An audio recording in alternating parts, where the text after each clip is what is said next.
What's up, guys, and welcome back to the Realistic Room with Wrexham. This is episode number 31, and yeah, after a bit of a break, we are back with this series. I hope everyone had a lovely Christmas, had a lovely New Year's, and a festive period if you celebrate it.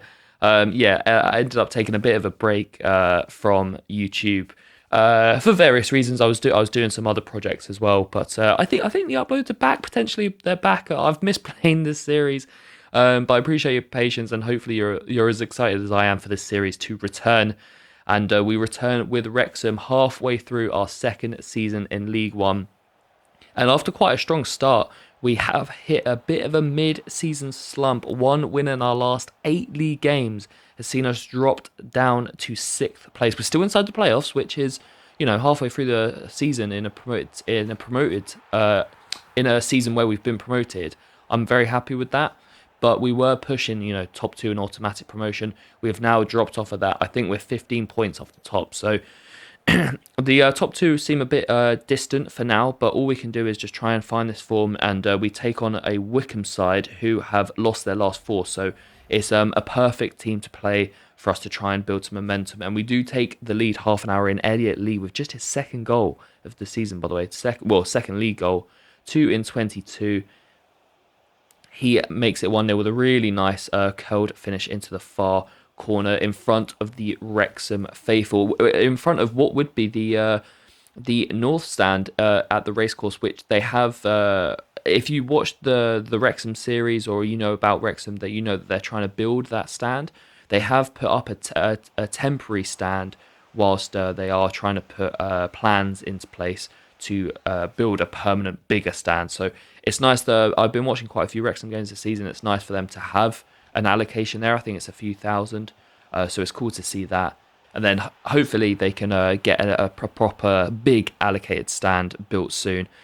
But yeah, anyway, going back into the game, we actually had two of the highest clean sheet goalkeepers playing in this game. Nathan Lloyd, obviously our youth academy graduate, and Strejek, I think I pronounced that right, the Wickham goalkeeper.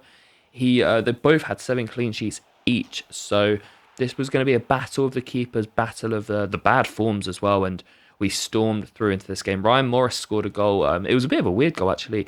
As I scored, the game just, the animation just went straight to kick off, and then I tried to watch the replay, and there was no replay of the goal. As soon as the ball went over the line, it went to kick off. So a bit weird, but Ryan Morris makes it 2-0, and then Tom Bradshaw off the bench makes it 3-0, and then we actually do lose the clean sheet, which I was very frustrated about. In injury time, we lose the clean sheet.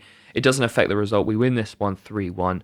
But Lloyd does lose the clean sheet. But an emphatic win, that's the most important thing here. Only our second league win in 9. But we're trying to turn that page now. We're at the halfway point of the season. 23 games in, 11 wins, 6 draws, 6 defeats, 35 goals scored, 33 conceded, 39 points. We're looking good right now, halfway through the season. I know we're on a bit of a bad form, but we are looking good. As we see here, there are 6 players whose contracts are running out at the end of the season. Some of them I might try and involve in some January business. Some of them I might give some new contracts still. And some of them I think I will let them sign pre-contracts with clubs, so they will leave at the end of the season. Jamie Jones had an approach for him from, I think it was a French Div 2 side. Obviously, I want the locations to be as realistic as possible, but I can't really control who they sign pre-contracts with, unfortunately. As we look here, there is a lot of players who are looking to whose contracts will be running out. There are a few, like I said, that I want to give new contracts to. One of them is Ewan O'Connell, the centre back. Not a first team centre back anymore, but we still need that depth at the back. He is only 66 rated, but it just offers me that bit of coverage, and I don't want to lose all of my centre backs. So I'm happy to give him a 1-year extension. As we head into the second game of the episode, and it is Exeter, the West Country side, who are 20th right now in a relegation scrap. So again, another team like Wickham where we can hopefully get some confidence and get a result. We beat these 2-1 at home earlier in the season, so hopefully we can complete the double over them. As we head into the game, it is a midweek game, so we have had to rotate the side a little bit because obviously, the fast turnover of these fixtures during this sort of festive period means we have to dive into the squad depth more than I would like, because at the moment the quality in depth isn't there. I think that for the level we're at, it's not too bad, but I would like to improve the squad, and that's something that I might look to do in January. If there's anyone you think I should sign in January, any free agents, well, I guess you wouldn't know the free agents, but if there's any maybe youngsters that you maybe want to see me sign on loan, or if there's any players you want me to go for that you think would be a good fit for a League One side pushing for the Championship, let me know in the comments. Well, going into this one, I mean, there's one thing that we can rely on, and that is Paul Mullin. This guy is a goal machine. He bags his 25th goal of the season just 8 minutes in. Sorry, his 24th league goal of the season in 24 games. We started this game off really strongly, a concession of corners, and then eventually it's those two, Mendy and Mullin, pairing together. Mendy assisting Mullin, and you know the drill. We lead 1-0 away from home. We have a pretty decent away record, to be honest. I've been quite impressed with our form, considering we are in a new league. You know, we've gone back-to-back promotions. I feel good about how we're holding our own in this division. And of course, the board's objectives are to compete for promotion, which is what we're doing right now. And we're looking to turn our form around after just 2 wins in our last 9. Well, Paul Mullin had a decent chance to grab his and our second of the game. Exeter keeper came up with a big save, and then the host would actually come back into the game, forcing some pressure. Nathan Lloyd forced into multiple really, really good saves. He is really earning that number 1 spot right now. And then he made a really good save. We go down the other end. Mullins scores, but it is offside. I should have dealt with that situation better. The pass to him wasn't great. He scored, but he was offside. And then going into the second half, Jewison Bennett, the ex-Sunderland winger, his header, he comes flying in with a header. It was a really good effort. It goes just wide of the post before Mullin finds Lee, but the shot is saved. And I'm beginning to worry with 20 minutes to go. Are we going to shoot ourselves in the foot? We haven't taken our opportunities to double our lead. Is this going to come back to bite us? Well, from that save, Exeter try and work the ball around, but we do win it back, and Lee finds Mullin with a beautiful through ball, and Paul Mullin, Mr. Reliable, bags his and our second of the game. 25 and 24 for PM10. And well, we were just saying that we were worried that we hadn't taken our chances. We take another one there. I don't know if anyone else has this issue. I think they might have fixed it now, but when the AI goalkeeper has the ball in their hand and they try and drop kick it, it goes like 10 yards in front of them. It doesn't go far at all. It's a really weird glitch, and something that is quite unfortunate for the game. But obviously, I'm not really complaining. We've scored from that, but obviously, it just, you know, for the realism, it kind of makes it a little bit frustrating. Anyway, let me know in the comments if you have that issue as well. Well, in injury time, Exeter would half the deficit, but it wouldn't affect the result. Back-to-back wins, but annoyingly, you know, if we're picking at straws, annoyingly we've conceded in injury time in both games to deny us clean sheets. Once again, you know, that's not the highest priority. The getting back in form and back-to-back wins is the priority. And, you know, after 1 win in 8, we've now won 2 of our last 2 against Wickham and Exeter. Good result. Paul Mullin grabbing a brace in that one, and we are up to 4th. So, you know, although we are 8 points adrift of the top 2, we are in that battle, and it is a tight battle with Plymouth, ourselves, Derby, Wigan, Birmingham are involved in there as well. Plenty of games to go. As Aaron Hayden, the captain, comes to us and says, well, he said to us in the last episode that he's a bit worried that we aren't taking the transfer business too seriously, or we aren't trying to achieve our goals. Trust me, Aaron, we are.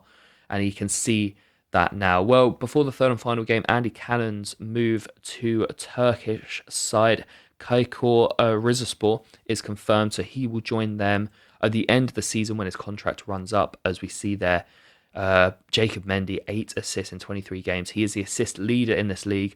I'm pretty sure all, if not all but one of them, are from corners. We are just so deadly from corners. But yeah, going back to the Andy Cannon transfer, he will go to Turkey at the end of the season. A player that I was happy to see go. I didn't want to renew his contract because we have a limited budget now, and there are a few other players I want to give contracts to, so I don't mind him going. As we head into the third and final game of the episode, it is Bristol Rovers at home at the racecourse. We drew 1-1 with this side earlier in the season. Rovers are second bottom at the moment, 2 points above Leyton Orient, so they are struggling. We make two changes to the side that beat Exeter. in the last game. Pritchard and Bolton in for Lee and Morris. And I just want to mention before we go into this game as well, Rovers are wearing their special away kit, which is, if you haven't seen this, it's really, really cool. Look it up. It's a limited edition shirt, which has "Football brings us all together" written on the shirt in raised braille. One of the world's first kits to feature braille. And this design used the visual of the braille pattern to celebrate all supporters with disabilities and the fact that football is often the unifying force for everyone watching, really. So I absolutely love this from Rovers. This is such a cool touch. And yeah, if you haven't checked it out already, check it out, because I think they even had Ian Holloway, who is their ex-manager. They had him promote the kit for the promotional video. And I think he had, if I'm not mistaken, he has 3 children who are all deaf. This is a subject that is massive in his life, and it was just, I don't know, it was a really, really nice piece for them to do, and it was really cool to see a club like Bristol Rovers come out and do something like this. So if you haven't check it out already. Really nice grey number with some raised braille to unify the football community. Well, going back into the game, and unfortunately it would be a 1-0 loss to end our mini streak of back-to-back wins. A free kick was given away a good 35 yards out, right on the far right side of the pitch. It's whipped in, and the Rovers Donny gets his head to the ball just inside the area, and it loops over Nathan Lloyd. A really disappointing goal, because I didn't even ask to bring Lloyd out, but unfortunately he did come out a little bit, and his shorter frame might have been a key factor there. If he was a few inches taller, he might have saved it. But unfortunately, it does loop in, and we can't respond, and we do lose that game. You would have seen there, James Jones signs a pre-contract with Pau FC, so that French second division side who made an approach for him, he has agreed to go with them. So like Andy Cannon, he will leave at the end of the season, both joining on pre-signed contracts. And as we look at the league table to round off the episode, we are down to 6th now, 4 points ahead of Birmingham, so we still have a bit of a buffer, but we are definitely going in the wrong direction. 2 wins in this episode though, and I'm still relatively happy with where we are. We've just passed the halfway mark of the season, and we are in a promotion battle, and that's what the board wants from us. So I hope you enjoyed the series being back. Episode 32 will be coming up soon as well. If you're enjoying the series, drop a like, sub to the channel if you aren't already, and I'll catch you in the next episode very soon.